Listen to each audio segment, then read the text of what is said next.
They tell the story of a pious Jew that was traveling through the shtetls of Europe, comes upon a shtetl over there. He finds out that he heard that the shochet, the ritual slaughter, was sick and he couldn't do his work for the last few weeks. And the butcher was very, very concerned, and he was panicked with he doesn't have meat to sell to his Jewish customers. And the two of them meet, and he asks this pious Jew, I happen to be, you happen to be a butcher, a shochet, a ritual slaughter? And he says, it so happens that I am. So the Jew, this butcher is overjoyed. He starts arranging for him to work in the slaughterhouse the next morning. So this Jew asks the butcher, he says, I'm happy to work, but if I can ask you beforehand, if you can lend me a couple of hundred rubles, I have to buy a few things to get settled in. He says to him, I never met you before. How can I lend you so much money? I need a little more security, a little time to get to know you. So he says, look at this. You were ready to entrust the spiritual welfare, well-being of your community based on my word that I'm a pious shochet and I'm a ritual slaughter and I'm a God-fearing person. And you were ready to give away, to entrust the whole, the kosher status of all your customers on my word. But when it came to lending me a few hundred rubles, you needed more security, you weren't trusting enough, and so on. My friends, this is exactly the opposite of what we find in this week's Torah portion. The story is about Avram, Abraham, the first of our forefathers, who has a son, Yitzchak, has to get married.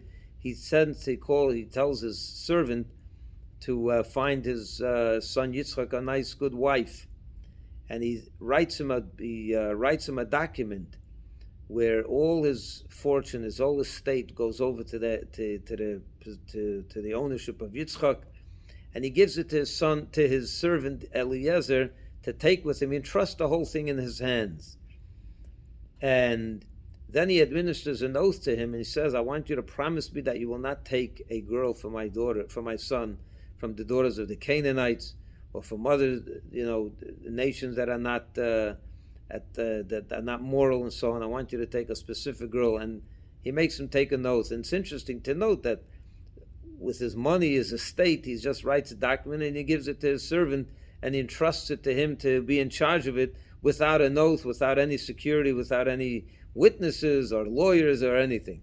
It comes to his son's spiritual welfare, with the type of woman that he's going to marry, if she's a good woman, a person with morals and the proper values and so on, a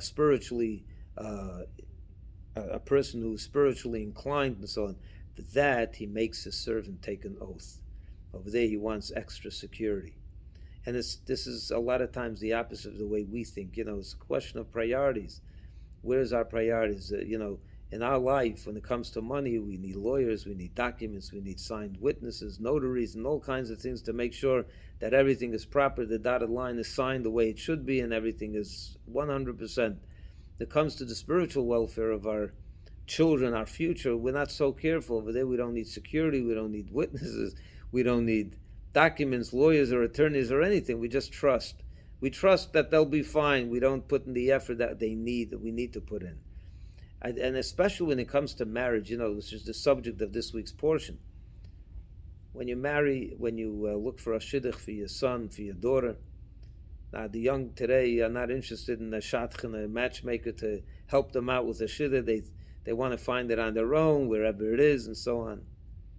But as parents, even though we may not be able to influence them as much as they did in the past in terms of finding a shidduch, but we could definitely sit down with them, have a conversation, guide them in the right direction, speak to them about who they should marry, set their priorities right, and so that they understand why they're getting married, what's the purpose of marriage, who they should look for in a spouse, and what kind of values and morals that person has to have, spiritual values, ethical values.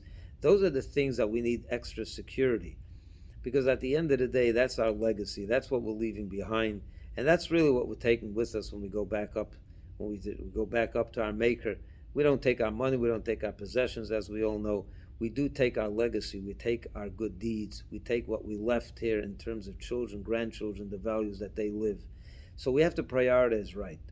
But sit with your children, have that conversation with them. When they become of age, 20, 21, doesn't mean they're going to get married at 21, but start having the conversation.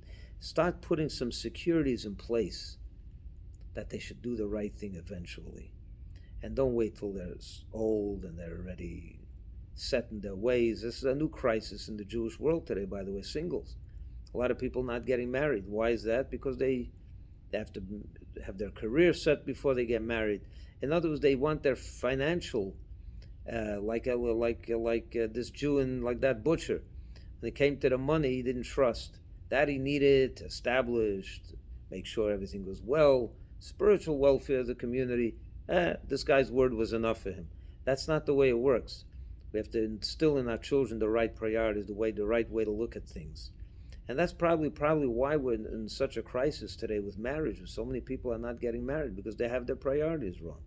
It's a major crisis in the Jewish world, in every aspect of the Jewish world.